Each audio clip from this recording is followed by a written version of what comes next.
8.4 অঙ্কগুলো x cube plus y cube plus z cube minus 3xy এই সূত্র অনুযায়ী হবে, অর্থাৎ এটা সমান x plus y plus z x square plus y square plus z square minus x y minus y z minus z x. এটা x cube plus y cube plus z cube minus 3xy z এর সূত্র।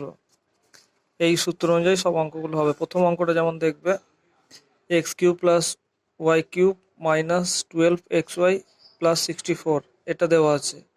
এটাকে প্রথমে আমি সাজিয়ে নিলাম, অর্থাৎ 64টাকে এদিকে নিয়ে নেবো, মাইনাস 12xy। এখানে তিনটেই কিউব চলে আসবে, অর্থাৎ উপরের এই ফরম্যাটে আমাকে করতে হবে। ক্লিয়ার? তাহলে কি আসছে, x cube plus y cube plus 64 মানে 4 কিউব মাইনাস 12xy। এবার পরের লাইনে দেখবে 12xyটাকে ভাঙা হয়েছে।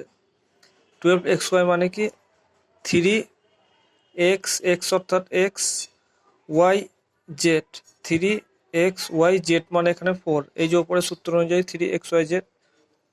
এইবার এই সূত্রটা সমান কি দেওয়া আছে, x plus y plus z plus x square plus y square plus z square minus x y minus y z minus z x. এই অনুযায়ী তাহলে এখানে লিখে দিতে হবে x plus y plus z, z মানে 4, x square plus y square plus z square অর্থাৎ 4 square minus x y minus